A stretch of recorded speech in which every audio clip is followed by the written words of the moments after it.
Hello, good evening everyone. My name is Sukanya and I welcome you all on my channel. So guys, जैसे कि हमें पता है कि हमारे एग्ज़ाम्स बिल्कुल पास आ रहे हैं, 10 दिन बचे हैं हमारे पास। तो हम देख लेते हैं नॉलेज ऑन करिकुलम से पेपर 1 बीएड सेकेंड ईयर कौन से इंपॉर्टेंट क्वेश्चंस हैं। तो पहले हम 16 मार्क्स से स्टार्ट करते हैं। तो देखो 16 मार्क्स में अगर आपने ये 2 क्वेश्चन कर लिए ना, तो आई कैन गारंटी यू कि एक क्वेश्चन तो इसमें से डेफिनेटली आएगा। First is the meaning of knowledge. और जो नॉलेज का जो क्वेश्चन है, इसके अंदर देखो देखा जाए तो 4-5 क्वेश्चन बन जाते हैं। प्लस दूसरा ये है कि अगर आप इस क्वेश्चन को कर लेते हो तो ये भी पॉसिबिलिटी है कि इसी क्वेश्चन में से एक 4 मार्क्स का क्वेश्चन भी आ जाए। कैसे आएगा? जैसे अगर ये 16 मार्क्स का आता है तो पूरा इसी तरीके से आएगा। What is the meaning of knowledge, what are its types and methods of acquiring knowledge and what are the sources of knowledge. हो सकता है 4 मार्क्स में इसमें से कोई भी एक चीज़ आ जाए, जैसे कि टाइप्स ऑफ नॉलेज क्या है वो हमें बताना हो, या फिर सोर्सेज ऑफ नॉलेज क्या है, या फिर मेथड्स ऑफ एक्वायरिंग नॉलेज।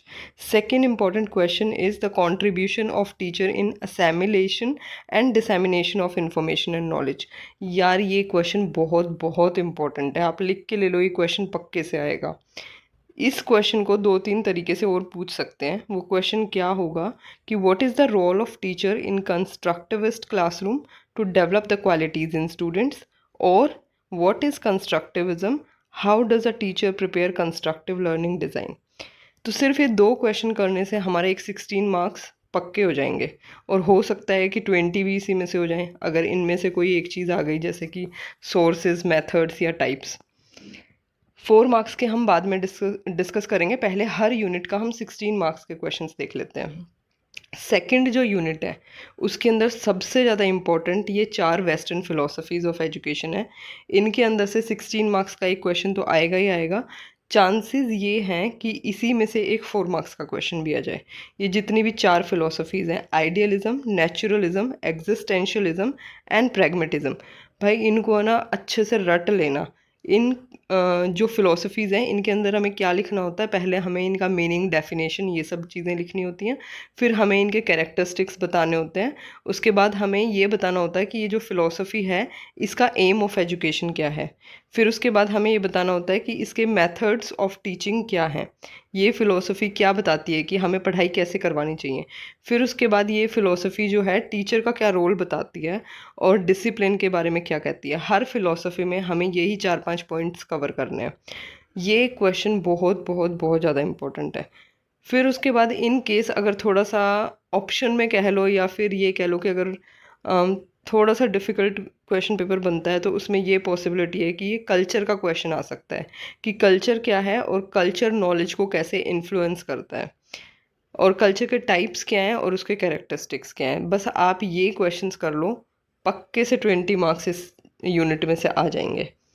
फिर उसके बाद हमें देखना है यूनिट 3।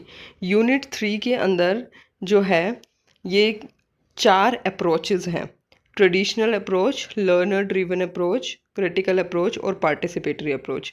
ये अप्रोचेज़ 16 मार्क्स में से आएंगी ही आएंगी, मतलब हो सकता है ऑप्शन में आए, या फिर हो सकता है ये 4 मार्क्स में भी एक अप्रोच इसमें से पूछे जाए, क्योंकि ये अप्रोचेज़ बहुत ज़्यादा इंपॉर्टेंट है। तो ये आप लिख के ले लो कि ये क्वेश्चन पक्के से आएगा। दूसरा क्या है कि हमें एक और इम्पोर्टेंट क्वेश्चन प्रिपेयर करना है जो कि 4 मार्क्स में भी आ जाए, और हो सकता है 16 मार्क्स में भी आ जाए। और इस क्वेश्चन का फ़ायदा ना हमें यूनिट 4 में भी मिलेगा, वो मैं बताऊंगी कैसे। तो ये क्वेश्चन हमें प्रिपेयर करना है कि हमें करिकुलम का मीनिंग जो है वो देखना है। फिर उसके बाद हमें करिकुलम के कैरेक्टरिस्टिक्स लिखने हैं। फिर उसके बाद हमें लिखना है कि करेक्ट इम्पोर्टेंस क्या होती है करिकुलम की। फिर ये जो 2 क्वेश्चंस हैं, प्रिंसिपल्स ऑफ करिकुलम और बेसिस ऑफ करिकुलम, बहुत बहुत ज़्यादा इंपॉर्टेंट क्वेश्चंस हैं। बेसिस ऑफ करिकुलम जो है वो यूनिट 4 में भी हमें काम आएगा अगर हमने यहाँ पढ़ लिया तो। ठीक है, तो वो यूनिट 4 में मैं बताती हूँ कि कैसे काम आएगा। पर ये है कि ये 4 अप्रोचेज़ करने के बाद आपको एक क्वेश्चन ये भी करना पड़ेगा। ठीक है, हर यूनिट में से देखो मैं कितना बता रही हूँ आपको, कि बस 4-4 क्वेश्चन ही तो बता रही हूँ, 4 या 5 मैक्सिमम, जिसमें से कि 20 मार्क्स आपके पक्के हो जाएंगे। फिर हम यूनिट 4 से देख लेते हैं। यूनिट 4 में ये जो डिज़ाइंस ऑफ करिकुलम है, 3 डिज़ाइन है हमारे पास करिकुलम के: discipline centred design, learner centred design, problem centred design. इनमें से एक क्वेश्चन पक्के से आएगा एग्ज़ाम में। आई कैन गारंटी यू कि एक क्वेश्चन इसमें से आएगा, चाहे वो 4 मार्क्स में आए चाहे वो 16 मार्क्स में आए। पर ज़्यादा चांसेस तो यही हैं कि 16 मार्क्स में आ जाएगा, पर 4 मार्क्स में भी ये क्वेश्चन पूछा गया है प्रीवियस ईयर्स में, तो ये आपको करना ही करना है। दूसरा जो इससे भी ज़्यादा इम्पोर्टेंट जो मुझे क्वेश्चन लगता है वो ये है करिकुलम चेंज का। और इसका फ़ायदा ये है कि जो हमने यूनिट 3 में बेसिस ऑफ करिकुलम किया था, सब कुछ हमें सिर्फ वही लिखना है इस क्वेश्चन के अंदर। सिर्फ और सिर्फ हमें डेफिनेशन करिकुलम चेंज की अलग से लिखनी है, बाकी सब कुछ वही आएगा इस क्वेश्चन के अंदर। तो जैसे मैंने बोला था ना कि बेसिस ऑफ करिकुलम अगर आप कर लोगे तो वो एक और क्वेश्चन में भी आपको फ़ायदा देगा। तो ये 2 क्वेश्चंस यूनिट 4 से आपको करने हैं। फिर हम देखते हैं हर यूनिट का 4 मार्क्स के क्वेश्चन। 4 मार्क्स में यूनिट 1 से गारंटी है, चाहे वो 16 मार्क्स के अंदर ये 4 मार्क्स का एक क्वेश्चन दे, जैसे कि 12 + 4 करके, या फिर ये अलग से जो 4 मार्क्स का फर्स्ट क्वेश्चन जो हमारा आता है कंपलसरी होता है उसमें। ये जो डिस्टिंक्शन है ये पक्के से इनमें से एक तो आएगी ही आएगी। दूसरा जो हमें एक और क्वेश्चन करना है वो हमें नोइंग का मतलब पता करना है, मीनिंग हमें लर्न करना है। सेकेंड यूनिट से जो ज़्यादा इम्पोर्टेंट बनते हैं वो यही बनते हैं कॉन्क्रीट एंड एब्सोल्यूट नॉलेज और सामख्या और वेदांता फिलोसफी। अगर हम इतना कर लेंगे तो बहुत हाई चांसेस हैं, बहुत हाई चांसेस हैं कि हमारे 4 मार्क्स के भी सारे क्वेश्चंस कवर हो जाएंगे। अब हम यूनिट 3 से 4 मार्क्स का क्वेश्चन देखते हैं। Curriculum as a process, curriculum as product and national curriculum framework 2005। ये जो क्वेश्चंस हैं ये 4 मार्क्स में आ सकते हैं। पर मैं इसमें ये बताना चाहूँगी, जो ये एनसी ऑफ 2005 है ये एक इतना इम्पोर्टेंट क्वेश्चन है, अगर आपने सिर्फ एक क्वेश्चन कवर कर लिया तो ये और एग्जाम्स में भी हमें हेल्प करेगा। और दूसरा ये है कि ये क्वेश्चन 16 मार्क्स में भी आ सकता है, और दूसरे पेपर्स जैसे कि असेसमेंट फॉर लर्निंग वगैरह हर क्वेश्चन हर पेपर में ये एक बहुत ही इम्पोर्टेंट क्वेश्चन है। तो अगर पूछना चाहें तो वो पूछ भी सकते हैं, बट अगर ना पूछना चाहें तो, क्योंकि ये हमने फर्स्ट ईयर में भी किया था, तो हो सकता है कि वो ना भी पूछे, पर ये बहुत इंपॉर्टेंट है। हो सकता है किसी ना किसी पेपर में, इसमें नहीं तो हो सकता है दूसरे पेपर में आपको एज अ ऑप्शन मिल जाए 16 मार्क्स में, कहीं ना कहीं तो ये आपको पक्के से फ़ायदा देगा। तो ये क्वेश्चन भी आप कर लेना। फिर यूनिट 4 से हम देखते हैं कंपोनेंट्स ऑफ करिकुलम डेवलपमेंट और curriculum as a cyclic process.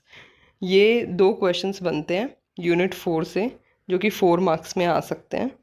अगर उन्हें 8 मार्क्स में देने होंगे, 16 मार्क्स में ऑप्शन में और में देना होगा, तो भी ये 8 मार्क्स के बन सकते हैं। तो बस यही था आज के लिए। आज सिर्फ हमने इम्पोर्टेंट क्वेश्चंस ही डिस्कस किए हैं।